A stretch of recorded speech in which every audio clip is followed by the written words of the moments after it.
wabarakatuh. Hai sibling, jumpa lagi sama saya Dr. Cindy di podcast Dr. Cindy.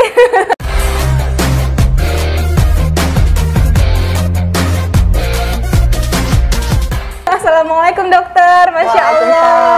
Saya pertama kali ketemu sama dokter Rahmaniar, panggilannya dokter Niar ya dok ya. Niar. Spesialis kulit dan kelamin, Masya Allah. Terima kasih dokter atas kehadiran dan undangannya saya datang kemari. Ya. Padahal saya tidak diundang. Terima kasih juga loh dokter Cindy udah datang ke rumah. Masya Allah, sini, bertamu ya dok. Jauh-jauh dari rumahnya dokter Cindy ke sini, hujan-hujan.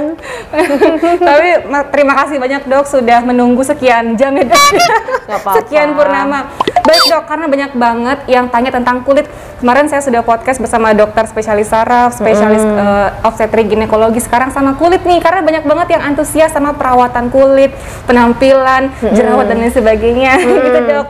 Nah, jadi teman-teman sekalian, jangan lupa untuk subscribe dan follow IG kita berdua di sini, dan dokter ada juga ya nama IG-nya dok ya. Nanti bisa ngobrol-ngobrol sama saya dan sama dokter juga ya dok. Betul. Oke. Nah, sekarang teman-teman kita mau bahas tentang jerawat, akne atau tamu yang tak diundang di muka kita ya dok ya. Karena banyak banget yang masa remaja, teman-teman yang di dunia sosial, dunia media sosial, Kak, aku lagi jerawat banyak nih Kak, gimana dong gitu. Nah, kita langsung aja tanya sama pakarnya dokter Niar. Jadi dok, apa sih sebetulnya jerawat itu di muka kita, di kulit yang lain? Apakah mengganggu dan apakah bisa menjadi penyakit yang berbahaya dan lain sebagainya? Langsung kita tanyakan, silakan dok. Baik, jadi kalau jerawat gitu gimana ya? Kita kalau ngomongin jerawat pokoknya yang biasanya tuh di muka gitu. Iya. Di muka, terus habis itu merah-merah, kadang-kadang bernanah gitu. Munculnya apalagi kalau perempuan gitu ya, pas lagi jerawat, pas lagi menstruasi, lagi stres, mau ujian, itu pasti muncul jerawat seperti itu. Jadi sebenarnya kalau kita ngomongin jerawat tuh apa sih? Apa bedanya sama yang bentol atau beruntus yang ada di tangan atau yang di tempat lain? Kita klarifikasi di sini teman-teman. Jadi kita bilang jerawat atau kita bahasa medisnya bilangnya akne ya, akne vulgaris. Itu tuh sebenarnya adanya penyumbatan dari kelenjar minyak. Jadi minyaknya tuh tersumbat di dalam kelenjar tersebut, entah karena ada kotoran, debu, atau mungkin memang ketutup sama kulitnya sendiri gitu. Sel kulit mati juga udah bisa dok ya? Bisa, kayak gitu. Jadi banyak faktor hormonal yang bikin kulitnya jadi menutup kelenjar minyaknya tersebut, timbullah jadinya komedo. Nah, kalau komedonya pecah jadilah radang. Nah, itulah jadinya bisa jadi lebih merah kayak bisul gede, terus bernanah. Jadi penyebabnya juga multifaktorial ya dok ya. Dan bicara tentang penyebabnya, banyak juga yang nanyain Kak, apakah makanan tertentu mempengaruhi kita semakin berjerawat gitu dok ya, kayak makanan manis atau mungkin yang asin-asin atau yang jajanan di luar, itu pengaruh nggak dok? Apakah ada makanan tertentu dok bikin jerawat? Pertanyaan bagus nih. Banyak memang pasien-pasien saya yang ngomong, dok, jadi makanan ada apa nih yang perlu dihindari segala macam. Kalau yang udah jelas dari kita kan, kalau dokter kan ngomongin penelitian ya, apa sih penyebabnya, penelitiannya gimana? Itu yang udah pasti itu ya faktor kebersihan, faktor lingkungan. Kalau misalkan sering keluar, akhirnya ketutup itu pori-pori kita sama kotoran debu, itu udah pasti nyumbat. Kayak helm juga dok ya, misalnya helm kalau betul. Terus juga kalau misalkan make up tebal, nggak dibersihkan lama dari jam 8 sampai jam 8 malam gitu. Dok, foundation berlapis-lapis campur keringat gitu ya. Nggak dibersihin, pori-porinya nggak dibiarkan untuk bernapas gitu. Itu bikin. Nah, kalau makanan itu lebih ke pengaruhnya ke arah hormonal. Pengaruh ke hormon teman-teman. Betul. Biasanya tuh dihubungkan dengan apa? Karena hormonal tuh kadang-kadang kan hubungannya tuh sama kayak kolesterol, lemak begitu ya. Jadi jangan deh makan kacang-kacangan segala macam. Ternyata penelitiannya tidak. Penelitiannya tuh lebih ke arah kayak justru karbohidrat. Oke. Jadi karbohidrat dengan yang seperti indeks glikemiknya tinggi itu agak dihindari. Terus juga susu juga berpengaruh. Susu yang skim tapi ya. Justru susu yang non fat atau low fat. Di penelitiannya sih yang non fat ya. Itu juga justru malah memicu regulasi hormonnya tuh jadi lebih tinggi. Jadi kalau misalkan kacang-kacangan, terus apa ya, yang sering diperdengarkan tuh ya coklat, itu tidak terlalu berpengaruh. Tapi secara keseluruhan makanan itu tidak sepengaruh faktor lingkungan atau faktor secara langsung ya dok? psikoemosional gitu, seberpengaruh itu gitu. Jadi kalau memang jerawatnya flare banyak, makanan dipertimbangkan untuk yang tadi dihindari. Oh, mau tanya dok, kalau misalnya kacang-kacangan mungkin yang salah kaprah itu seperti pakai minyak goreng yang tidak diganti-ganti atau minyaknya terlalu banyak, itu pengaruh nggak dok? Nah, kacangnya sendiri kan protein ya, tapi mungkin minyaknya bisa berpengaruh nggak tuh dok? Nah, iya kalau misalkan minyak goreng itu kan kita ngomongin lebih ke arah kolesterol atau minyak tidak jenuh. Kayak gitu tuh sebenarnya tidak, dari penelitiannya tidak berhubungan lah, tidak terlalu signifikan terhadap jerawat. Tapi kalau ke dalam tubuh sih ya signifikan gitu. Kalau misalkan lebih ke arah apa ya, penyakit kulit yang disebabkan oleh hiperkolesterolemia gitu, bukan ke jerawat. Tapi kalau jerawat sih nggak terlalu spesifik ke arah makanan, terutama yang kacang-kacangan gitu enggak. Tidak secara langsung dok ya, gitu. karena banyak metabolisme yang harus dilalui gitu ya, dok betul. ya. Oke baik. Kemudian dok, saya mau tanya lagi dok.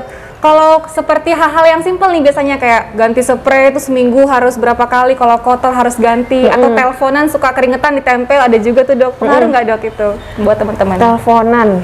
Telepon, kalau misalkan spray itu lebih ke arah ini ya, alergi ya. Oh, alergi. Kalau spray harus diganti per seminggu sekali minimal, seperti itu tuh kalau misalkan memang alergi terhadap apa ya, debu ya. Bisa juga sebenarnya secara nggak langsung kalau misalkan jerawatnya lagi flare-flare banyak dan kulitnya itu cukup sensitif. Nah, debu-debu itu bisa menyebabkan jadinya reaksi jerawatnya timbul lagi, tapi itu nggak bukan apa ya, penyebab utama gitu. Nah, kalau teleponan, nah tergantung nih, kalau misalkan teleponannya terus udaranya panas berkeringat gitu ya bisa aja. Jadinya nyumbat.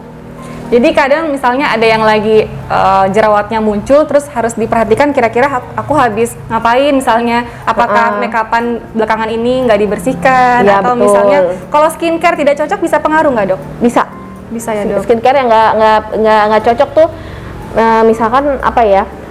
Biasanya sih rata-rata yang penting tuh cleansernya bagus ya. Cleansernya yang termasuk cleanser tuh kayak makeup remover atau yang micellar water itu termasuk cleanser, dan yang paling penting sabun cuci muka. Oh, facial washnya mempengaruhi ya dok? Tapi biasanya yang bikin agak iritasi tuh bahan-bahan di dalamnya. Biasanya ada kandungan ekstrak apa, wangi-wanginya apa. Nah itu tuh bikin iritasi, bisa timbul jerawatnya gitu. Karena proses peradangan di kelenjar minyaknya tersebut.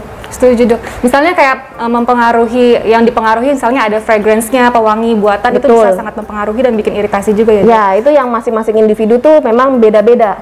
Nah, jadi biasanya kan kita cocok-cocokkan juga gitu, sabun muka atau produk skincare. Kalau misalnya nih ada facial wash yang bikin kita cuci muka, wah aku yakin nih bersih karena mukaku setelah cuci muka keset kayak ketarik kayak topeng, atau itu sebetulnya tidak baik? Apa harus lembab, terjaga kelembapannya? Bagaimana dok menurut dok? Nah, kalau misalkan mau cari sabun cuci muka buat orang yang jerawatnya lagi banyak gitu, sabun cuci muka untuk kulit yang berjerawat.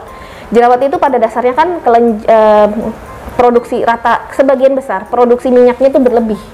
Jadi rata-rata produk-produk yang di luar sana, sabun cuci muka tuh akan mengurangi produksi minyak gitu. Jadi akan tampak kerasa lebih keset.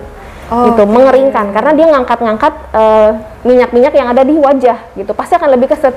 Sebenarnya nggak masalah, cuman kalau misalkan terlalu keset, kadang ada beberapa sabun cuci muka yang jadinya tuh lebih kayak ketarik keset, gitu ya. Bahkan ada yang sampai merah juga kalau misalnya terlalu keset misalnya, bisa jadi. Baiknya sih memang diganti yang lebih lembut. Tapi kalau misalkan tidak, ya apa namanya, sudah cocok dengan yang itu, bisa juga setelah cuci muka dipakai pelembab di daerah yang dirasa keset. Biasanya tuh dia dirasa keset tuh daerah pinggir-pinggir sini ya, atau daerah dekat mata, atau daerah dekat hidung, atau dekat mulut. Oh, itu yang lebih sensitif ya dok? Ya, lebih tipis kulitnya. Lebih tipis lapisan. Berarti ada nggak dok misalnya advice atau masukan kandungan-kandungan yang kita bisa bilang baik gitu untuk wajah kita dok, kira-kira dok?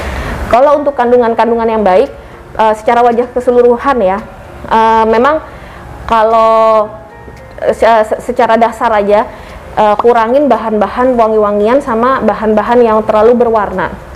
Penambahan bahan-bahan ekstrak sesuatu, ekstrak ini, dipercaya ini, itu sebenarnya bikin bisa jadi itu lebih iritasi gitu, jadinya tambah timbul jerawat.